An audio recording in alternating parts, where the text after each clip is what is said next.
ready for your host? Here she goes. Welcome to Diary of a Botox Bitch podcast. Oh man, I can't get enough of your voice. Keep on talking. Hi, welcome to Diary of a Botox Bitch, and I am Dr. Botox, aka Dr. Danielle Moore Collins. They call me Dr. Botox because I've shot up more faces than LeBron James has shot threes. And I'm living in Los Angeles now. We're coming to you live from downtown Los Angeles. This episode is sponsored by Dermapace MD Skincare Hyaluronic. So this is 1000x Hyaluronic Acid Serum, and it attracts 1,000 times its weight in water. We also have the limited edition, and we are going to talk about on this show all things reality TV, stuff pertaining to the shows that I did, behind the scenes gossip, maybe a little bit of what I'm about to do within reason. And we're also going to do a section called Botox, which will be just answering people's questions on Botox generally, or any things that are fucked up. Like, I had filler during the week, and I don't know if you can see, but I have a bruise. These things happen, bruises and swelling, but we talk about all things Botox and skincare in a Botox section. And then at the end, I'm going to read an excerpt out of my book, which is called Diary of a Botox Bitch. But mostly we're just going to spill the tea on reality TV.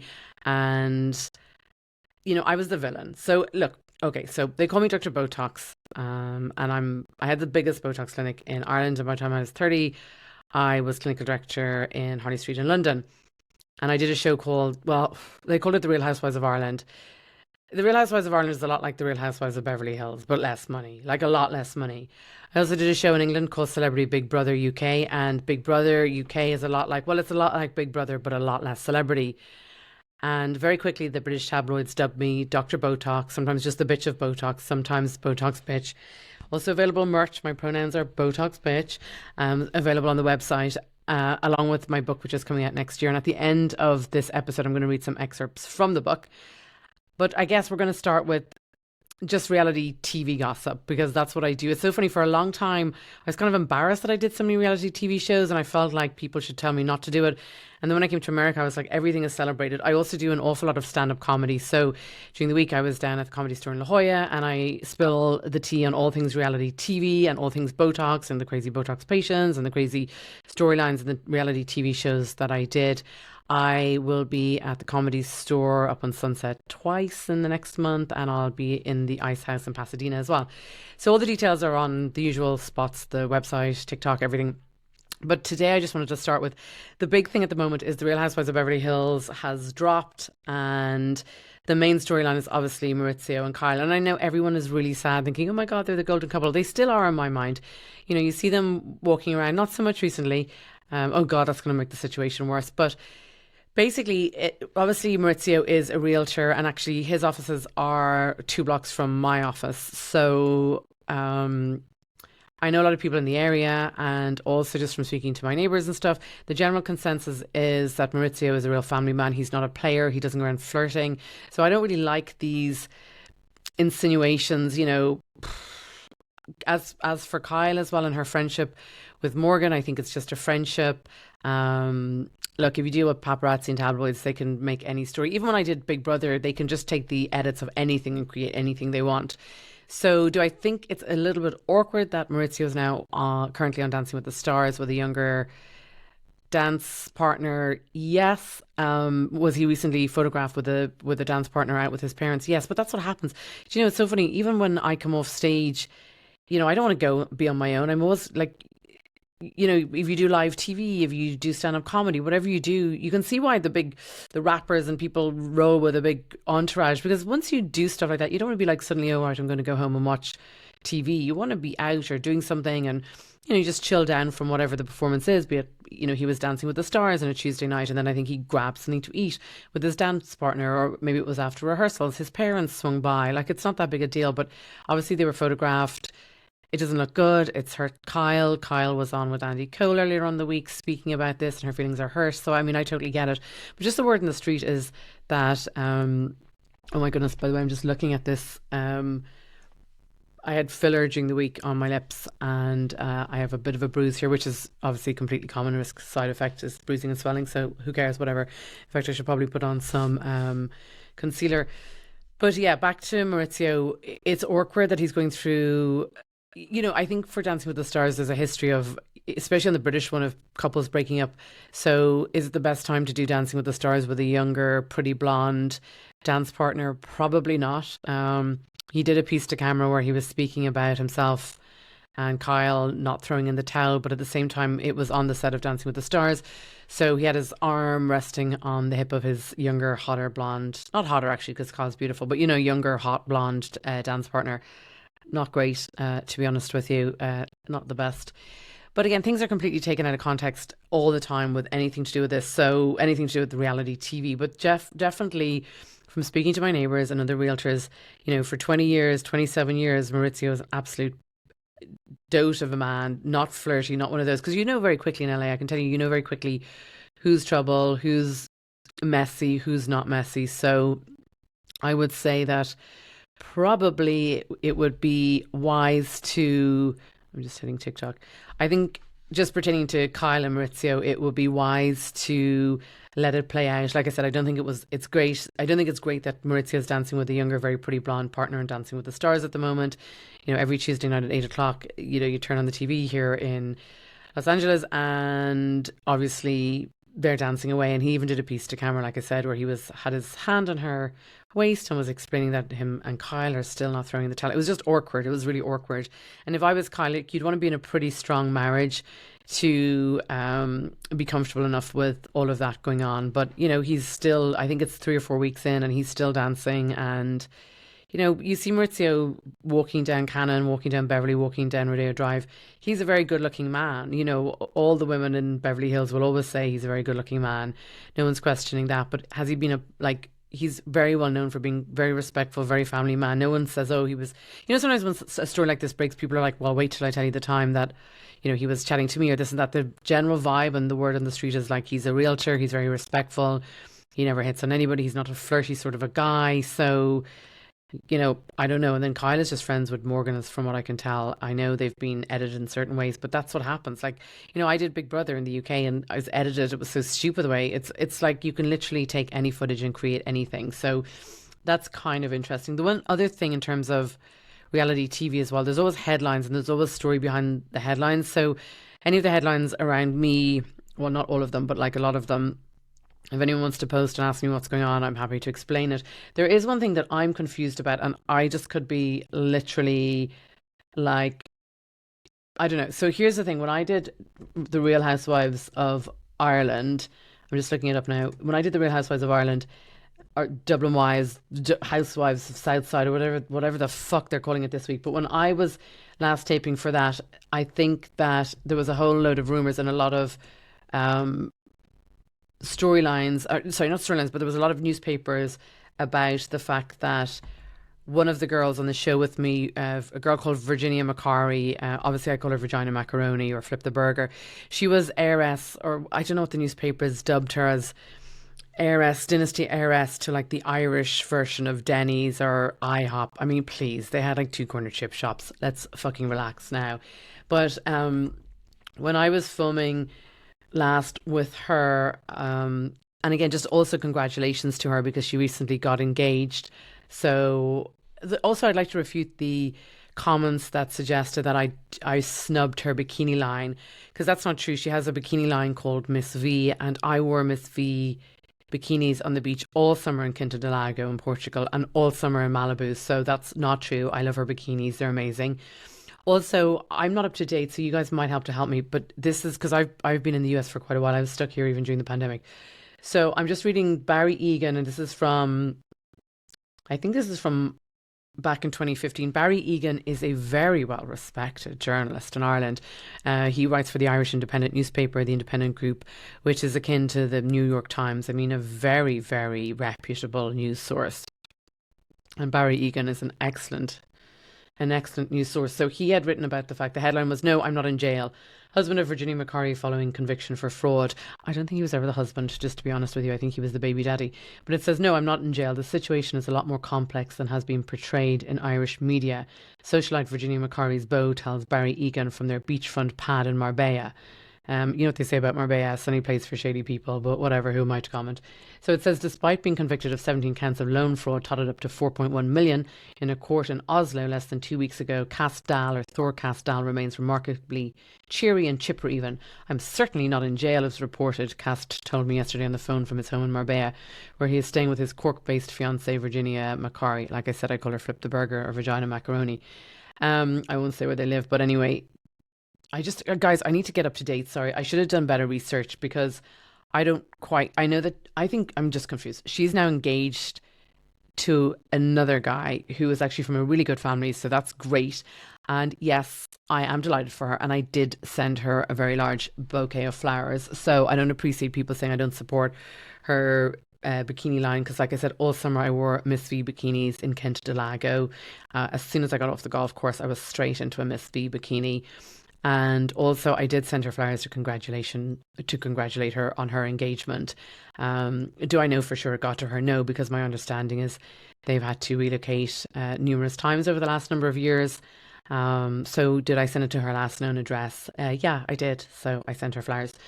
I'm just looking. This is from 2015. Wait, before I actually say any more on this whole thing, I should probably get a bit more up to date on things, because I'm actually confused myself now what's going on. Maybe that is for episode 2. So that is the roundup on all things reality TV. What else is there on reality TV? But funnily enough, Vanderpump Rules is back filming, and I think that drops pretty soon. The Vanderpump sewer car is parked in West Hollywood, the pink sewer car, and one of the cast members of Vanderpump Rules actually ends up doing a lot of shows that I've been on. So we've both done shows in the Belly Room at the Comedy Store together. And actually, I saw her last night on stage at the Comedy Store in the original room. So I'll try and get some of the gossip from Vanderpump Rules when it comes out from behind the scenes. But I think there's also an awful lot of gossip from behind the scenes. And, you know, it's so funny when you're actually living in the moment. It seems like it's so crazy that they come up with all these headlines. But when you see the way it's edited and put together, you can well believe it. It's not beyond the realms of possibility. So yeah, you know, it kind of is what it is. But coming to the section now, we're going to do a little portion on Botox, which is all things Botox and filler and skincare. And I wanted to just talk about this product here, which is Dermapace MD Advanced 1000X Hyaluronic Acid Serum. This attracts 1,000 times its weight in water. So when the face is wet, you put this on and then you seal it with a moisturizer. This is the limited edition. And then this is the OR, the original. It's the exact same consistency, but we just have for fall and for the Q4 of 2023, we have a limited edition. So basically, the thing with hyaluronic acid, which is to be very mindful of, and like I said, I had lip filler in my lips and I had hyaluronic injected into my lips. Now here's the thing, when you're getting hyaluronic injected, so basically what it is a hyaluronic acid molecule will attract 1,000 times its weight in water. So you want, the bigger the molecule, the better, because you want to have a scenario whereby it attracts 1,000 times its weight in water and plumps up the area. And obviously the bigger the molecule, the bigger the plump. So when you're injecting filler into the face, it's been delivered via a needle. So obviously, even if you have a big molecule, it's going to pass through the skin barrier because it's going through a needle and it's going to be pushed in. But if you're applying it topically, which is what obviously this is topical hyaluronic, if you're applying it topically, the thing is it's not getting delivered via needle, so you're hoping that it will be absorbed. So the real key to hyaluronic, and when formulating this, and this is everything is made in a lab in California, the idea is to combine a medium weight hyaluronic with a heavier weighted hyaluronic acid molecule and then attach something like a fatty acid lipid tail so it gets drawn into the skin. And then obviously if there's water on the skin, that will get drawn in as well, which helps plump it up because, like I said, hyaluronic molecules attract 1,000 times their weight in water. So, but again, topical is great because you don't have injections or downtime. I had my lips done about a week ago and I still have a bruise here, but look, there's a risk of swelling. It is what it is. I'm just glad that I didn't have any swelling on my own lips because I had to do a show this week. I was opening in the Comedy Store in La Jolla and I did 9 or 10 minutes, and thankfully my lips weren't bruised because I wouldn't have been able to speak properly and that would have been kind of awkward. So yeah, so topical is great. Also in between Botox injections, It's also great to use a triple peptide eye cream, but we'll go into more of that. I think the other question as well is people always ask, how many are the best units for Botox and where's the best place to have Botox? I think obviously everybody gets it in their face. So if you're getting Botox, obviously it's maybe 5 units here, 2.5 here, 2.5 here, 2.5 here. Typically, if you go in, ask for them to sprinkle. So like 2 units, 2 units, 2 units, 2 units, 2 units, 2 units, 1, 1, 2. Like, you don't want to have big movements or big archy brows. You just want to have it sprinkled. And then obviously as you come down here, 5, 2.5 units, 2.5 units. Funnily enough, for me, this time I got some in my cheek, which is not what I regularly do, but it just stopped I was getting a little crease here. I had a little bit of filler in here. And again, no bruising, filler on my lips, no bruising. I do have a bruise here. I don't know if it's possible to see. Anyway, who cares? Who cares? That is, sorry, we're filming on multiple cameras here. So I think that it is important just to keep in mind that if you're having Botox or filler done, have it 2 weeks before anything major. Just to be organized and to be well prepared, if that makes sense, for whatever you're going to have. And again, if anyone has any questions or wants to send in a photo of their face, let me know, because actually very quickly I was dubbed Dr. Botox by the British tabloids, but I was selected to host a show and co-host a show called 50 Plastic Surgery Shockers, which is like the UK version of Botched, or as I like to call it, 50 Fucked Up Faces. So anything that you've got going wrong or anything that's bothering you, let me know. I know we have Susan here she's actually from London, had messaged in on TikTok and asked, because she said that she's getting very sweaty armpits. So obviously a classic treatment is to have hyperhidrosis treatment, which is for excessive sweaty armpits.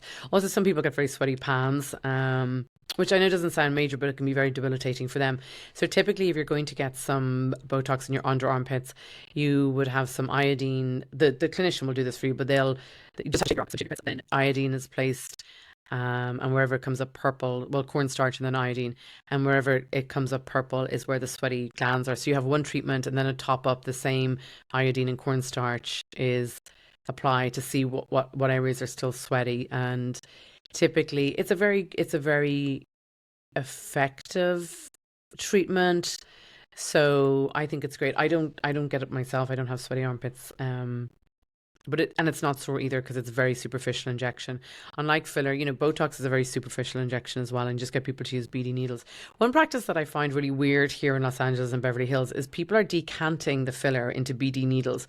So BD needles are actually Botox needles. So again, you just want a little very short little needle. These big long needles, no one needs to be hitting the cranial, like no one needs to be hitting bone or anything like that. So very, very superficial. But I noticed there's 1 or 2 of the Medi Spas here are decanting the filler.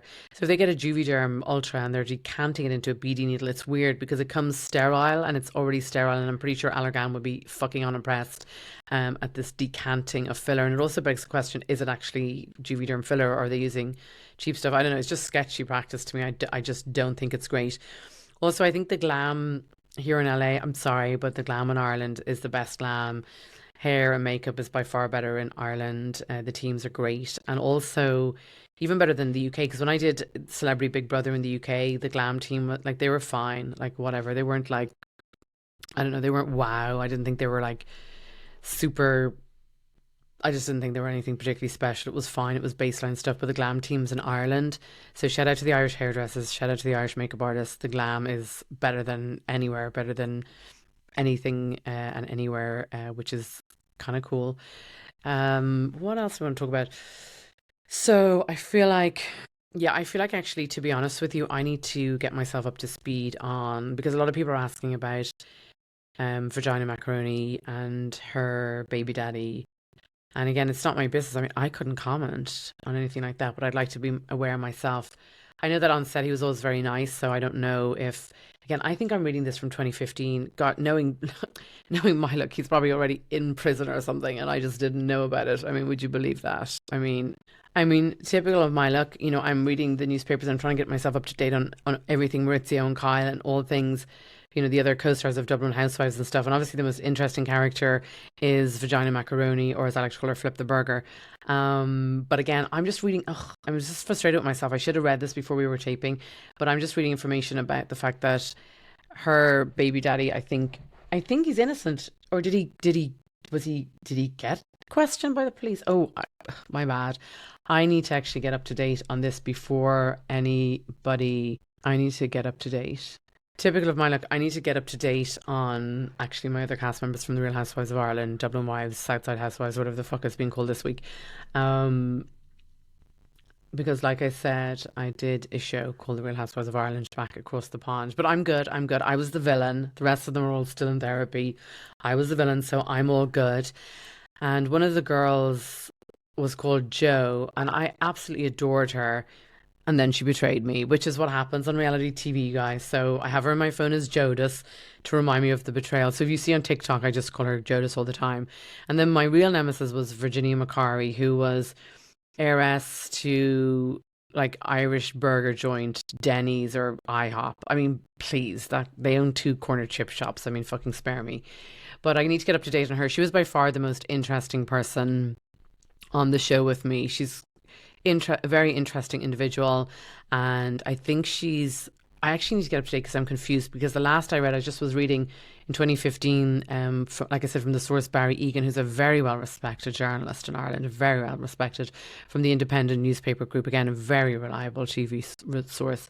And I was reading that there was query over, I mean, look, knowing my luck, I've been away and out of the loop, so baby daddy probably he could have even been questioned by the police at this stage, and I just don't know. So if anyone knows, put on TikTok and comment and let me know what's going on, because I don't have access to the tabloids newspapers over here. Like I said, we're coming to you live from downtown LA. So what would I know? All I can say is Virginia's like super glam, and she looks amazing. I mean, for someone her age, like at 57, she's just so glamorous. And yes, I believe she's engaged to somebody else, because I sent flowers. So it's not true. People say, oh, you didn't send flowers, or you're not nice, or you didn't support her bikini line. That's not true. I wore Miss V bikinis all summer long in Quinta Once I got off the golf course, I was straight away into a Miss V bikini. And then also I sent her a large bouquet of flowers to congratulate her on her. I sent her a large bouquet of flowers to congratulate her on her engagement. Do I know she got it? No, because I know there's been quite a lot of changes of address. So I sent it to her last confirmed address. I mean, that's all I can do. I can only do my best, you know. But I need to get myself up to date, because actually I probably should not say any more on it, because it's probably just all like, and nothing, it was probably just a rumor at the time, and nothing more has happened, you know. Before I comment, I should definitely bring myself more up to date. So anyone wants any information on Vanderpump Rules or Selling Sunset, I'm always passing by the Open Arm group. Not sure about the name Selling Sunset. Personally, maybe should it be called Hookers and Heels? I don't know. How about Hoochie Mamas in the Hollywood Hills? Maybe might be a better name. Just tacky. Selling OC as well is come out, and then I think the actual best real estate show is The Agency, which is Buying Beverly Hills. It's just very family orientated. It's obviously Maurizio from Real Housewives of Beverly Hills. It's his own show, which I thought was strange as well, because he went out on his own and Kyle wasn't featured on the show.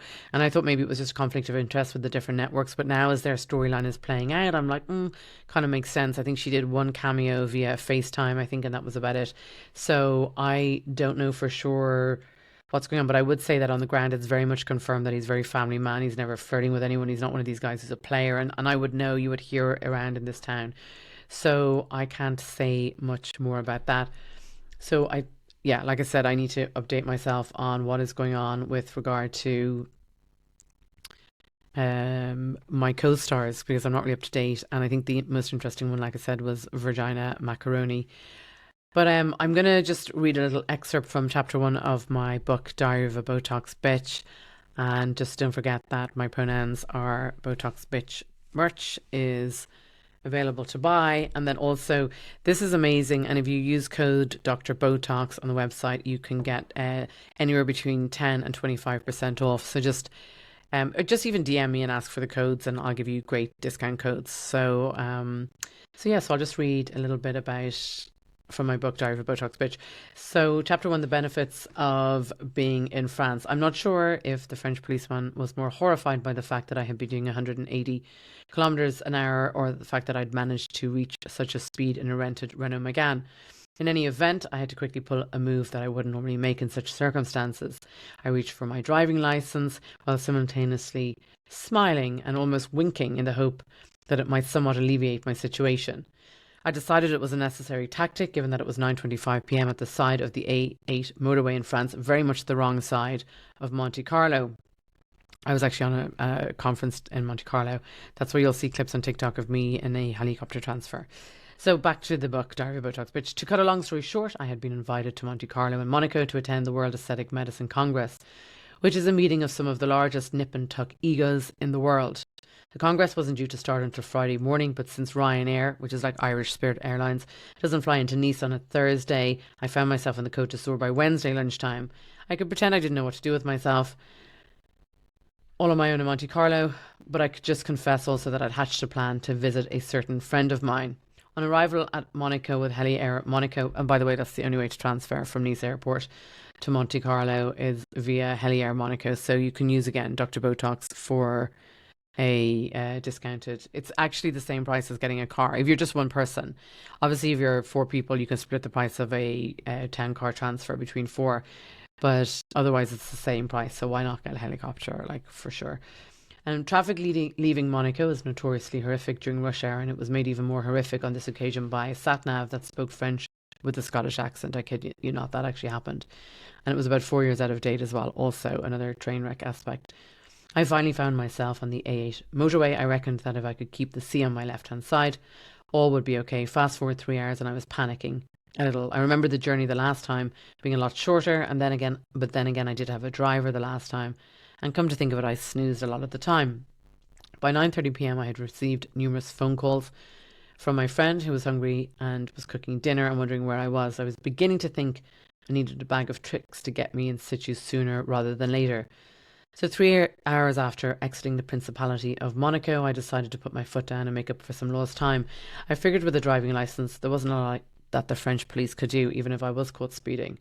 Within about 7 minutes, I noticed a flashing red light coming up behind me. I pulled in, and that's when I was confronted by a horrified French policeman. I said to him, admittedly in pretty perfect French, "Je suis désolé, je suis un petit docteur irlandais and parle pas beaucoup de France, pas beaucoup de français." To which he replied, basically in French, "Your French is bleeding brilliant, and get into the back of the fucking squad car." I was like, ugh. I had totally forgotten what hard nuts the French police were, and what was I thinking? It was dark, it was late, and I also didn't fancy ringing the pharmaceutical company that was sponsoring my attendance at the conference to say I was in a French police station, having had my vehicle confiscated due to speeding on the motorway, which is what they do in France if you're going over like 120 kilometers an hour. So dinner with my friend was looking like it might not happen at all. I decided to implement that age-old female tactic, and I started to cry. Real tears, I might add. It was dark, it was late, and my assertion that in Ireland the speed limit was in fact 200 kilometres an hour, which is why I was caught doing my speeding faux pas, it was not being met with much enthusiasm by the French gendarme. I reached into my handbag when asked to produce my driving licence, and I was staring down the barrel of having my rental car confiscated just outside Aix-en-Provence, and with no evening train back to Monaco, staying in some kip of a hotel in the arse end of nowhere on my own. And I'm not really a 3-star sort of girl, if I'm being completely honest. Anyway, more from that in the next episode. Also, if you use Dr. Botox on our website, www.dermapacemd.com, you can enjoy good discounts and free shipping. That's it for me for now. That's it from me, Dr. Botox, Diary of a Botox Bitch. I know it's exactly what you've been waiting for, so let's do this. Welcome to the segment we call Bo Talks. Let's talk all things Botox, filler, and skincare. Let's go! Like this.